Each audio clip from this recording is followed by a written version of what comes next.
les amis, là on avait quand même un défi d'écriture, rappelez-vous à l'époque, on s'est dit attendez, comment on va faire avec Adrien qui est, attention spoiler, chat noir aussi, coincé dans cette espèce de pièce, il peut cataclysmer les murs, il peut s'en aller. Alors comment faire pour que le super-héros, en lui, ne se réveille pas et n'aille pas en fait aider sa lady là-bas à Paris?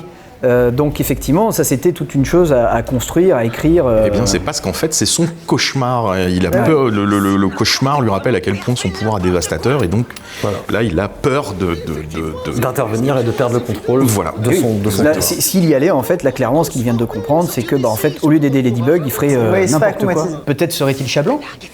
Oui. Mais il ne le sait pas. Lui, il l'a jamais vécu, chat blanc, il s'en souvient. Ah, non. Mais néanmoins. Et donc là, effectivement, Gabriel Agreste ne peut pas voir Plagounet parce que parce qu'on ne peut pas filmer les caméras.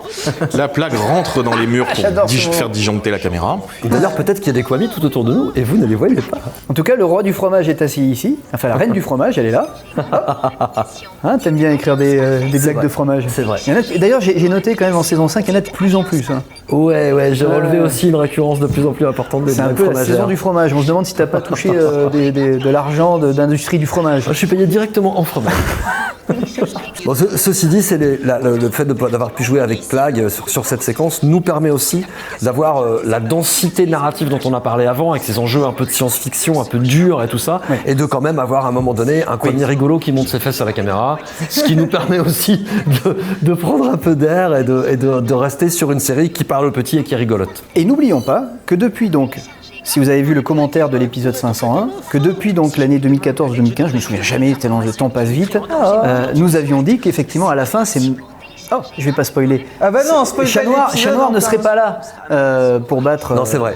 Ça, on le sait depuis très longtemps. On le sait Papillon, à l'époque, on savait pas qu'il s'appellerait Monarque, mais on savait qu'à la fin, en fait, et que on voulait garder, pour ce moment très précis, une fusion effectivement de pouvoirs très particulière. Et là, l'idée, c'était comment on arrive à ça aussi. En termes d'écriture.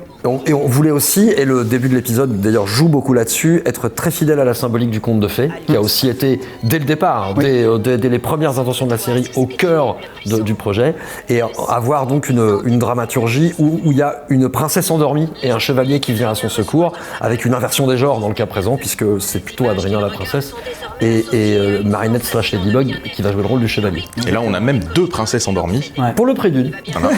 Et le chevalier, le Lady... Et le méchant dragon qui est là. Retrouve les nouvelles aventures de Miraculous en exclusivité sur TFU et sur MyTF1.